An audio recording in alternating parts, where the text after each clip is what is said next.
ವೀಕ್ಷಕರೇ ನಮಸ್ಕಾರ. ಇವತ್ತಿನ ಈ ಮಾಹಿತಿ challenging star Darshan D boss Darshan ರವರ ಈ ರೇಣುಕಾ ಸ್ವಾಮಿಯ ಹತ್ಯಾ ಪ್ರಕರಣದಲ್ಲಿ ಎಂತಹ ಸಾಕ್ಷಿಗಳಲ್ಲಿ ಇವರು ಸಿಲುಕಿಕೊಂಡಿದ್ದಾರೆ, ಎಂಥ ಸಾಕ್ಷಿಗಳಿಂದ ಇವರು ಬಚಾವಾಗಿದ್ದಾರೆ, ಯಾವ ರೀತಿಯಾದಂತಹ ಇಕ್ಕಟ್ಟು ಈಗ ಸದ್ಯಕ್ಕೆ ದರ್ಶನ್ ರವರಿಗೆ ಕಾನೂನು ಕುಣಿಕೆಯನ್ನ ಹೆಣಿತಾ ಇದ್ದಾರೆ ಅನ್ನುವಂಥದ್ದನ್ನ ಸಂಕ್ಷಿಪ್ತವಾಗಿ ನಿಮಗೆ ವಿವರವನ್ನ ಹೇಳ್ತಾ ಹೋಗ್ತೀನಿ. ಚಾಲೆಂಜಿಂಗ್ ಸ್ಟಾರ್ ದರ್ಶನ್ ರವರು ಮೊದಲು ಬಚಾವಾಗಿರುವಂತಹ ಕೆಲವು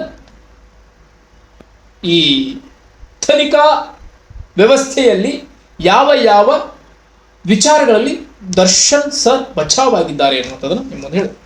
ಮೊದಲನೇದಾಗಿ, ಈಗ ಹತ್ಯೆ ಆಗ್ತಿರ್ತಕ್ಕಂಥ ರೇಣುಕಾ ಸ್ವಾಮಿ ಹತ್ಯೆಯ ಸಂದರ್ಭದಲ್ಲಿ ಸೇರಿಕೊಂಡಂತಹ ಕೆಲವು ಈ ಡಿ ಗ್ಯಾಂಗ್ ಅಂತ ಹೇಳಿ ಮಾಡಿದ್ದಾರೆ.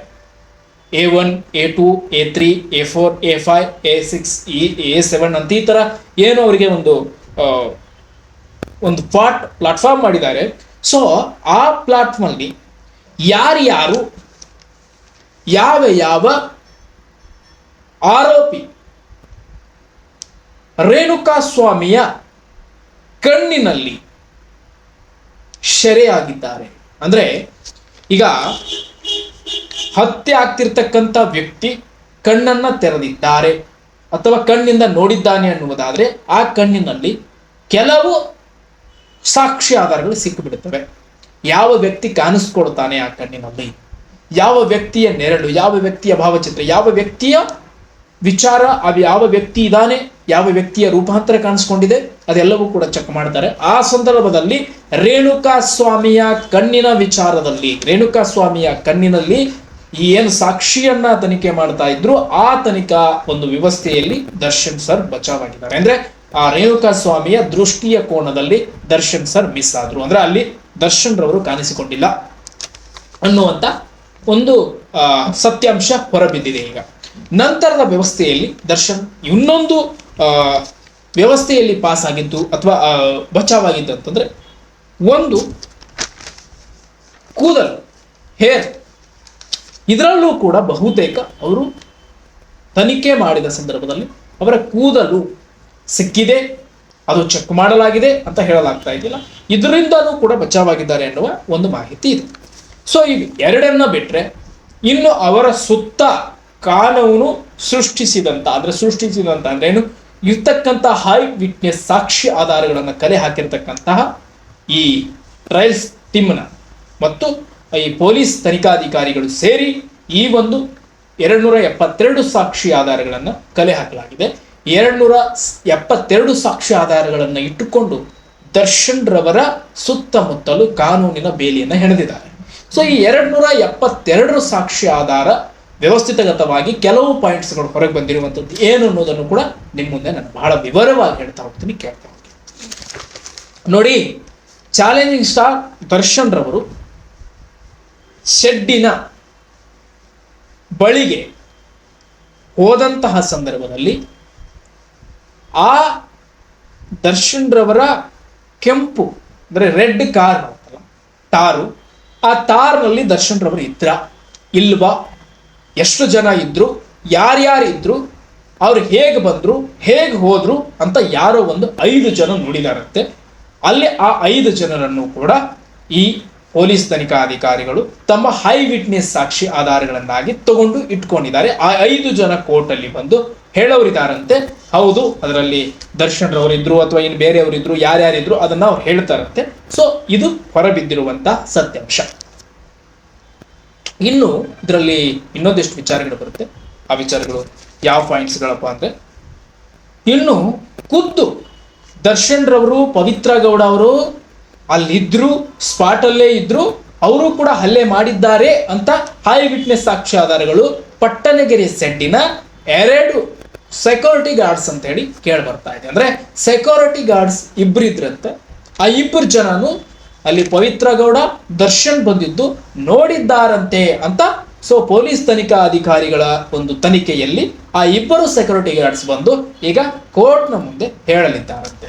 ಸೊ ಇವು ಸಿಕ್ಕಂತ ಹೈ ವಿಟ್ನೆಸ್ ಸಾಕ್ಷಿಗಳು ಮತ್ತು ಇನ್ನೂ ಕೂಡ ಬೇರೆ ಬೇರೆ ಆದಂತ ಸಾಕ್ಷಿ ಆಧಾರಗಳು ಕೂಡ ಸಿಕ್ಕಿವೆ ಅಂತ ಹೇಳಿ ಈಗಾಗಲೇ ತನಿಖಾ ಅಧಿಕಾರಿ ಹೇಳ್ತಾ ಇರುವಂತ ವ್ಯವಸ್ಥೆ.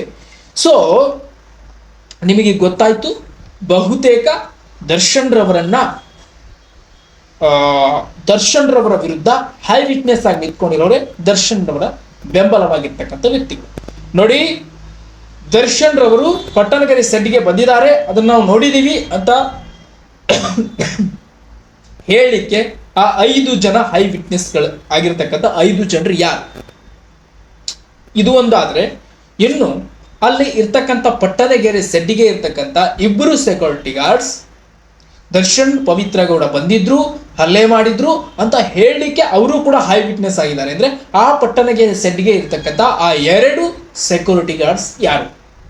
ಸೊ ಇದನ್ನ ಬಹುತೇಕ ಪ್ರಶ್ನೆಯನ್ನ ಮಾಡಲಿಕ್ಕೆ ಈ ಕಡೆ ಕೂಡ ಹಕ್ಕಿರುತ್ತೆ. ಸೊ ಅವ್ರು ಯಾರು, ಎಲ್ಲಿದ್ರು, ಆ ಟೈಮ್ನಲ್ಲಿ ಅವ್ರು ಏನ್ ಮಾಡ್ತಾ ಇದ್ರು, ಮತ್ತು ಯಾಕೆ ಅದನ್ನೆಲ್ಲವೂ ಕೂಡ ಸತ್ಯವನ್ನ ಬಂದು ಹೇಳಲಿಲ್ಲ ಅನ್ನುವಂಥದ್ದನ್ನು ಕೂಡ ತನಿಖಾಧಿಕಾರಿಗಳು ವ್ಯವಸ್ಥೆಯಲ್ಲಿ ಇದ್ರೆ ಈ ಕಡೆ ದರ್ಶನ್ ರವರ ಪರ ವಕೀಲರು ಕೂಡ ವಾದವನ್ನು ಮಾಡಬಹುದು. ಮತ್ತೆ ಯಾವ ಟೈಮ್, ಯಾವ ಸಮಯ, ಯಾವ ಒಂದು ವಿಚಾರಗಳಲ್ಲಿ ನಟ ದರ್ಶನ್ ರೇಣುಕಾ ಸ್ವಾಮಿಯ ಹಲ್ಲೆ ನಡೀತಿರ್ತಕ್ಕಂಥ ಸಂದರ್ಭದಲ್ಲಿ ಅವರ ಮೊಬೈಲ್ನ ಟವರ್ ಜಂಪ್ ಕೂಡ ಹಾಕಿ ನೋಡ್ತಾರೆ. ಸೊ ಆ ಸಂದರ್ಭದಲ್ಲಿ ಮೊಬೈಲ್ ವ್ಯವಸ್ಥೆಯ ಹೇಗಿತ್ತು ಅನ್ನೋದನ್ನ ಕೂಡ ಆ ಒಂದು ಸಾಕ್ಷಿಯನ್ನು ಹೊರಬಿಟ್ಟಿಲ್ಲ. ಸೊ ಅದನ್ನ ಇನ್ನೂ ಕೂಡ ತನಿಖಾಧಿಕಾರಿಗಳು ಹೊರಬಿಟ್ಟಿಲ್ಲ. ಸೊ ಅದು ಫೈಂಡ್ಸ್ ಕೂಡ ಹೊರಗೆ ಬಂದಿಲ್ಲ. ಯಾಕಂದ್ರೆ ಅಲ್ಲಿ ಟವರ್ ಡಂಪ್ ಹಾಕಿ ನೋಡಬಹುದಲ್ಲ, ಅಲ್ಲಿ ದರ್ಶನ್ ರವರ ಫೋನ್ ಯಾವ ಒಂದು ಇದರಿಂದ ನೆಟ್ವರ್ಕ್ ಅನ್ನ ಕವರ್ ಮಾಡ್ಕೊಂಡಿದೆ ಅನ್ನುವಂಥದ್ದು, ಅದನ್ನು ಕೂಡ ತನಿಖಾಧಿಕಾರಿಗಳು ಚೆಕ್ ಮಾಡ್ತಾರೆ. ಸೊ ಅದು ಕೂಡ ಬಹುತೇಕ ಆಗಿರ್ಬೇಕು, ಬಟ್ ಅದನ್ನು ಹೊರಗಡೆ ರಿವೀಲ್ ಮಾಡಿಲ್ಲ.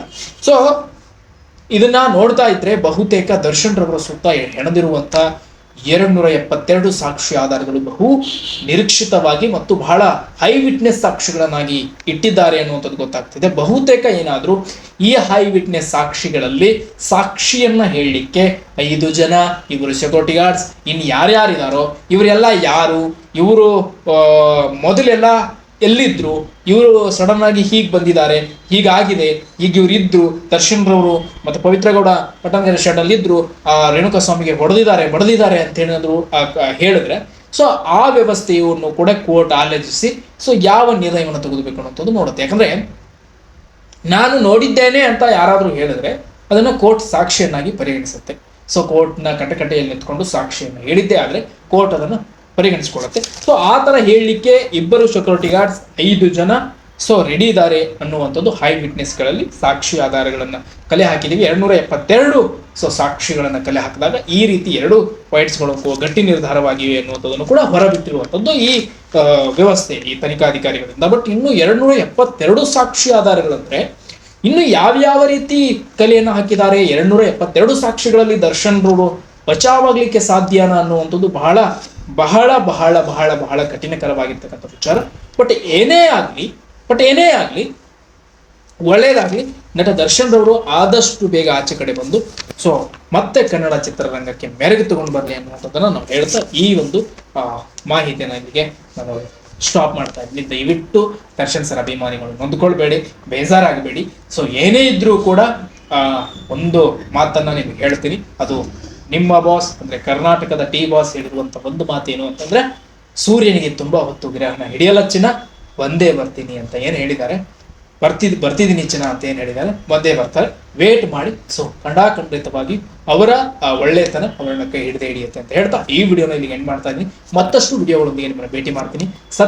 ಸತ್ಯಾಂಶಗಳನ್ನ ಹೇಳುವುದೇ ಈ ಕನ್ನಡವನ್ನ ಪುತ್ರ ಸ್ಟಾರ್ನ ಕರ್ತವ್ಯವಾಗಿದೆ. ದಯವಿಟ್ಟು ಚಾನಲ್ನ ಸಬ್ಸ್ಕ್ರೈಬ್ ಮಾಡಿ, ಆದಷ್ಟು ಶೇರ್ ಮಾಡಿ, ನಿಮ್ಮ ಪ್ರೀತಿ ಇನ್ನಷ್ಟು ಜಾಸ್ತಿ ತೋರಿಸಿ ಅಂತ ಹೇಳ್ತಾ ಈ ವಿಡಿಯೋ ನಿಮ್ಗೆ ಏನ್ ಮಾಡ್ತೀನಿ. ಥ್ಯಾಂಕ್ ಯು, ಬಾಯ್, ಮತ್ತೆ ಸಿಗೋಣ ಮುಂದಿನ ವಿಡಿಯೋದಲ್ಲಿ.